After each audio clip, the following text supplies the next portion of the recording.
السلام علیکم ورحمۃ اللہ وبرکاتہ۔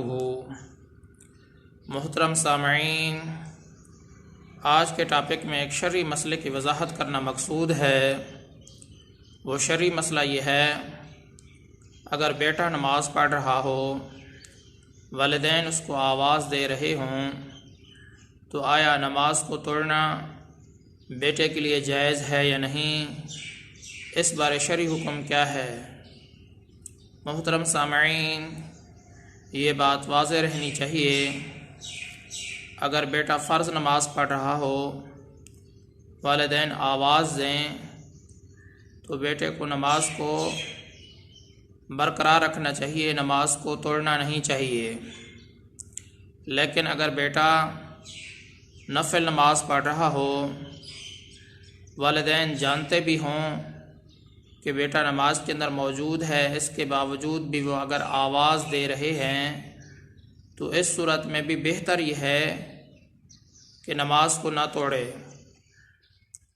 لیکن اگر بیٹا نفل نماز پڑھ رہا ہو، والدین کو یہ علم نہ ہو کہ بیٹا نماز پڑھ رہا ہے، تو والدین نماز کے اندر اگر اس کو پکاریں، آواز دیں، تو اس صورت کے اندر والدین کو خوش کرنے کے لیے نماز کو توڑ دے اور بعد میں اس کو دوبارہ پڑھ لے۔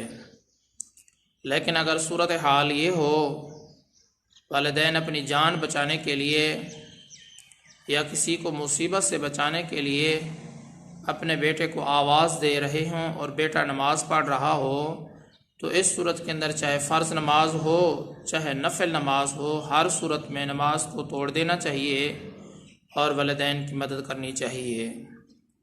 محترم سامعین، مسئلے کا خلاصہ یہی ہے، اگر بیٹا فرض نماز پڑھ رہا ہو، والدین آواز دیں تو اس صورت کے اندر نماز کو نہیں توڑنا چاہیے۔ اگر یہ صورتحال ہو کہ بیٹا نفل نماز پڑھ رہا ہے اور والدین جانتے بھی ہیں کہ بیٹا نماز کے اندر موجود ہے، پھر بھی آواز دے رہے ہوں، تو اس صورت میں بہتر یہ ہے کہ نماز کو نہ توڑے۔ لیکن اگر بیٹا نفل نماز پڑھ رہا ہے اور والدین کو اس بات کا علم نہیں ہے کہ بیٹا نماز پڑھ رہا ہے، پھر والدین اس کو پکاریں، تو اس صورت کے اندر شرعی حکم یہی ہے کہ والدین کو خوش کرنے کے لیے نماز کو توڑ دے اور بعد میں اس کو دوبارہ پڑھ لے۔ لیکن اگر صورتحال یہ ہو، والدین اپنی جان بچانے کے لیے یا کسی کو مصیبت سے بچانے کے لیے اپنے بیٹے کو آواز دے رہے ہوں اور بیٹا نماز کے اندر موجود ہو، تو اس صورت میں چاہے فرض نماز ہو چاہے نفل نماز ہو، ہر صورت میں بیٹے کو نماز توڑ دینی چاہیے، نماز کو توڑ دینا ضروری ہوگا۔ جب یہ صورتحال پیش ہو کہ والدین اپنی جان بچانے کے لیے یا کسی کو مصیبت سے بچانے کے لیے آواز دے رہے ہوں، پھر چاہے فرض نماز ہو تو اس کو بھی توڑ دے، نفل نماز ہو تو اس کو بھی توڑ دے۔ اللہ تبارک و تعالیٰ سے امید کرتا ہوں کہ آپ کو یہ مسئلہ ٹھیک طریقے سے سمجھ میں آ گیا ہوگا۔